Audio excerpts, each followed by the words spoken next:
जैसे भैंस है वो 10 किलो दूध देती है, तो उसको 4 किलो 2.5 किलो दूध पर 1 किलो दाने की आवश्यकता होती है। ठीक टाइम पर वो गाभन रुक जाएगा और 1 साल के अंदर वो बच्चा दे देता है।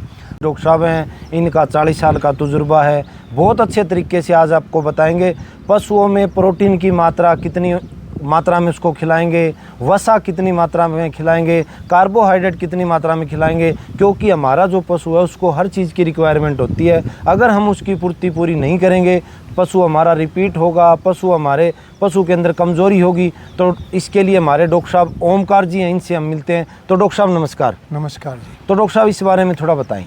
हाँ, मैं doctor Omkar Singh, retired veterinary surgeon, AI training institute में मैं लगभग 6 साल से अपनी सेवाएं दे रहा हूं और मैं रिटायर्ड वेटरनरी सर्जन हूं। तो इसमें आज संतुलित आहार के बारे में, संतुलित दाने के बारे में आपको कुछ बताते हैं। तो इसमें संतुलित दाना यदि हम पशु को देंगे तो उसमें पशु की एक तो दूध की प्रोडक्शन अच्छी होगी, मैं पहली चीज़ तो ये है। दूसरी चीज़ ये है कि पशु खुद भी हेल्दी स्वस्थ रहेगा। यदि स्वस्थ रहेगा तो वो सारे काम उसके अच्छे होंगे।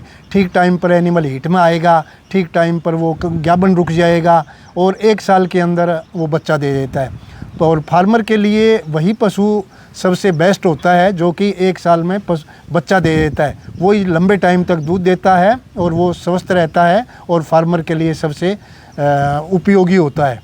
तो इसमें दाने की मात्रा और दाने में क्या होता है कि उसमें कार्बोहाइड्रेट, प्रोटीन और वसा, ये इसका अनुपात होता है। तो 2 भाग हम लगभग कार्बोहाइड्रेट के ले लेते हैं। कार्बोहाइड्रेट के अंदर हम गेहूं ले सकते हैं, उसमें हम जौ, जई, मक्का ले सकते हैं। तो उसमें यदि मार्केट के अंदर यदि कोई सस्ता पड़ता है तो थोड़ा उसकी मात्रा हम बढ़ा भी सकते हैं। तो जैसे 2 भी ले सकते हैं कार्बोहाइड्रेट के अंदर, जौ, जई ले सकते हैं, गेहूं या जौ ले सकते हैं या मक्का ले सकते हैं। तो इसमें जो भी मार्केट के अंदर सस्ता होता है उसकी मात्रा थोड़ी बहुत हम बढ़ा देते हैं। 2 पार्ट इसके लेते हैं हम, 2 भाग इसके। कितनी मात्रा में? करीबन 60 किलो। जैसे 1 क्विंटल हमने दाना बनाना है तो 1 क्विंटल के अंदर हम 60 किलो के लगभग ये दोनों चीज़ें कार्बोहाइड्रेट वाला ले लेते हैं। और 1 भाग हम प्रोटीन का देते हैं। प्रोटीन भी पशु के लिए बड़ा ज़रूरी होता है। तो प्रोटीन या एंजाइम्स बनाता है, हार्मोन बनाता है, सारी जैसे मकान बना हुआ होता है, एक ईंटों से मिलके मकान बना हुआ होता है, इसी तरह से पूरी बॉडी हमारी प्रोटीन से मिलके बनी हुई होती है। तो प्रोटीन के लिए हम चना ले सकते हैं और 20 किलो चना ले सकते हैं, या 20 किलो हम गवार ले सकते हैं, या लोबिया ले सकते हैं 20 किलो, या सोयाबीन ले सकते हैं हम 20 किलो। तो उसमें प्रोटीन की मात्रा ज़्यादा होती है, तो वो प्रोटीन भी पशु के लिए बड़ा ज़रूरी होता है। तो ये हम इनमें से 2 भी मिक्स कर सकते हैं 10-10 किलो के, या मार्केट में कोई एक सस्ता है तो उसकी 20 किलो वो ले सकते हैं हम। कोई भी है, लोबिया सस्ता है या गवार सस्ता है या सोयाबीन सस्ता है, इनमें से ले सकते हैं। और 1 भाग वसा का लेते हैं। वसा के अंदर भी 1 भाग, जैसे वसा के अंदर खड़ आती हैं, खड़ के अंदर हम कई तरह की खड़ आती हैं, मार्केट के अंदर भी आती हैं। तो उसमें अलसी की खल और बिनोले की खल जो होती है वो अच्छी मानी गई है, अच्छी खल होती है, उसमें कोई नुकसान नहीं होता। और कई तरह की अलग अलग जगह, अलग अलग एरिया में खिलाने का अलग अलग ट्रेंड होता है। कुछ जगह सरसों की खल खिलाते हैं, कुछ जगह मूंगफली की खल खिलाते हैं जहाँ मूंगफली ज़्यादा होती है। तो मूंगफली की खल यदि हम खिलाते हैं तो उसको लंबे टाइम तक स्टोर नहीं रख सकते, उसको माइकोटॉक्सिकोसिस फंगस लग जाता है जो कि पशु का इम्यून सिस्टम ख़राब हो जाता है। तो इसलिए लंबे टाइम तक उसको भंडारित नहीं किया जा सकता, उसमें ये कमी होती है। और दूसरा, सरसों की खल खिलाते हैं तो सरसों की खल में भी थोड़ी कमी पाई गई है। उसमें लंबे टाइम तक और ज़्यादा मात्रा में यदि सरसों की खल खिलाते हैं तो उसमें ग्लूकोसाइनोलेट होता है, और ग्लूकोसाइनोलेट पानी के साथ रिएक्शन करके हाइड्रोलाइसिस करके वो HCN बन जाता है, जो कि HCN एक पॉइजन होता है। तो इसमें सबसे बढ़िया खल है अलसी की खल या बिनोले की खल को हम यूज कर सकते हैं, ये खल अच्छी होती हैं। और वो दूसरी जो दोनों तरह की, जैसे मूंगफली की खल है और ये सरसों की खल है, वो इतनी अच्छी नहीं होती। तो इसलिए ये इस अनुपात में मिक्स करते हैं, 20 किलो ये मिला देते हैं। तो 1 क्विंटल जो दाना है पशु का संतुलित दाना बन जाता है। उसके अंदर हम पशु को डेली 50 ग्राम खनिज लवण उसको डेली देना होता है बड़े पशु को, और उसमें 14 तरह के मिनरल होते हैं। उसकी जो कमी होती है वो सारी कमी उसमें मिनरल मिक्सचर के अंदर मिल जाता है, वो सारी दूर हो जाती हैं। और वो कोई अच्छी यदि ब्रांडेड कंपनी का है तो उसमें अच्छा मिलेगा। वो वैसे तो हर एक लोकल कंपनियां बनाती हैं, लेकिन यदि ब्रांडेड कंपनी है तो उसमें वो जो 14 तरह के मिनरल होते हैं, स्थूल तत्व और सूक्ष्म तत्व, वो सारे तत्व उसमें मिल जाते हैं। और 50 ग्राम एनिमल को नमक देना बड़ा ज़रूरी होता है। नमक के अंदर सोडियम और क्लोराइड होता है।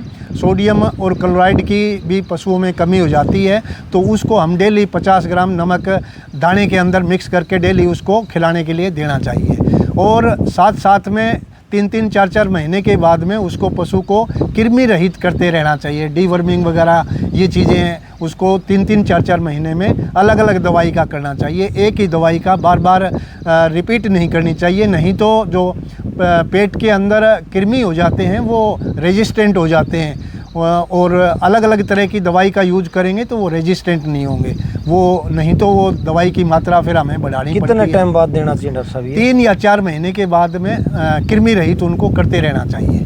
ठीक है। और एक ये जो अपन डाइट प्लान बताया डॉक्टर साहब, हाँ जी, हाँ जी। ये जैसे मान लो 10 लीटर दूध है पशु के, हाँ जी, वो उसको कितनी मात्रा में देंगे अपन? यदि जैसे भैंस है वो 10 किलो दूध देती है तो उसको 4 किलो 2.5 किलो दूध पर 1 किलो दाने की आवश्यकता होती है। तो उसको 4 किलो तो दाने की वैसे ही दूध के हिसाब से उसको आवश्यकता होती है, और 2 किलो उसको बॉडी को मेंटेन रखने के लिए 24 घंटे के अंदर है 2 किलो उसको आवश्यकता पड़ेगी। तो ये जो 10 किलो दूध भैंस 10 किलो दूध देने वाली है तो उसको 6 किलो 24 घंटे के अंदर 6 किलो दाने की आवश्यकता पड़ती है। 6 किलो की आवश्यकता होती है। जो ये मिलन मिक्सर होता है ये कितनी मात्रा में देना चाहिए डॉक्टर साहब? मिनरल मिक्सचर 50 ग्राम उसको डेली खिलाने के लिए देते रहना चाहिए। एक जैसे मान लो अपने डाइट प्लान बनाया डॉक्टर साहब, जो प्रेग्नेंट पशु होते हैं, हाँ जी, उसको कितनी मात्रा में देना चाहिए? प्रेग्नेंट पशु होते हैं उसको दाने की ज़्यादा ज़रूरत पड़ती है, क्योंकि उसके अंदर पेट के अंदर बच्चा होता है, यूट्रस के अंदर बच्चा होता है, तो बच्चे को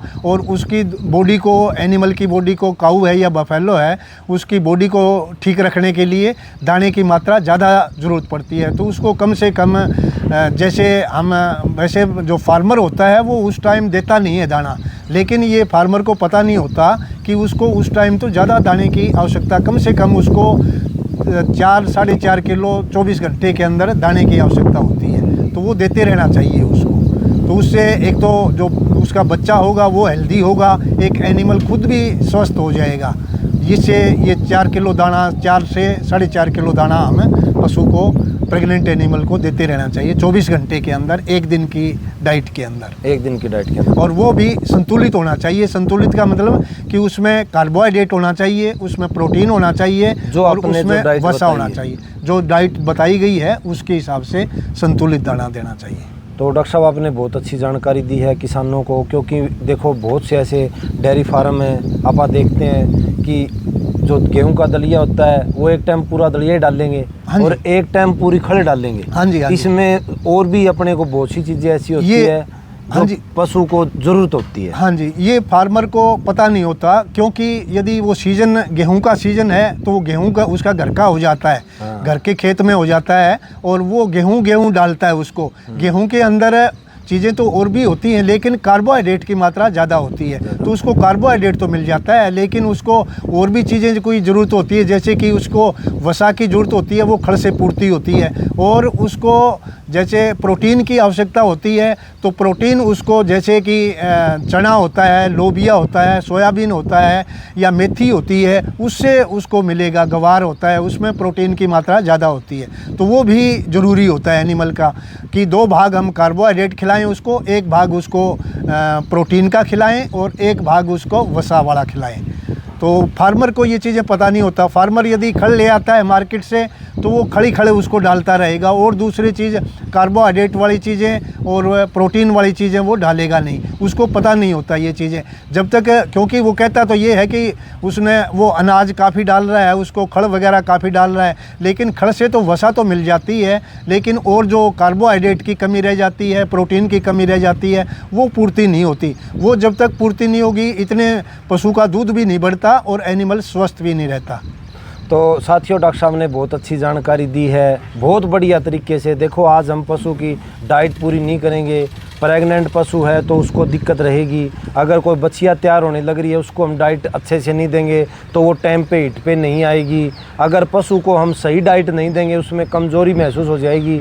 तो सारी चीज़ हमें एंड एक ही चीज़ है कि हमें प्रॉपर तरीके से उसका डाइट प्लान हमें रखना होगा, तभी हमारे पशु की हम दूध की मात्रा ले सकेंगे और तभी हमारे पशु को रिपीट की दिक्कत भी हम अगर सही टाइम पे अगर ये दाना चारा पशु को डालते हैं तो हमारे पशुओं में रिपीट की दिक्कत भी आने के चांसेस बहुत ही कम हो जाते हैं। तो साथियों कोई भी अगर जानकारी लेनी है तो हमारे नीचे दिए गए नंबर पर, जो हमारा सेंटर हरियाणा, हिसार और बठिंडा पंजाब में है, जो कि भारत सरकार पशुपालन मंत्रालय द्वारा 90 दिन की हम ट्रेनिंग करवा रहे हैं, जिसमें किसान भाइयों को आज हमारी जो डेयरी फार्म है, जो गांव में एआई वर्कर के तौर पर जो काम करते हैं, तो उसकी हम आय को कैसे बढ़ाएं, कैसे हम नस्ल सुधार करें, ये सब हम ट्रेनिंग देते हैं। तो इसके लिए आप ट्रेनिंग ले सकते हो 90 दिन की। ये हरियाणा, हिसार और बठिंडा पंजाब में है। अधिक जानकारी के लिए नीचे नंबर पर संपर्क कर सकते हैं। और भी अगर कोई आपको जानकारी लेनी है तो हमारे जो अनुभवी डॉक्टर हैं, जिसका 35 से 40 साल का अनुभव है, वो आपको अगली वीडियो उसी चीज़ की बनाएंगे। तो साथियों बहुत अच्छा लगता है हमारे किसान भाई इस चीज़ को देखकर अच्छा फार्म अपना चलाए और अच्छी इनकम लें। तो साथियों नमस्कार, धन्यवाद, सत श्री अकाल। नमस्कार।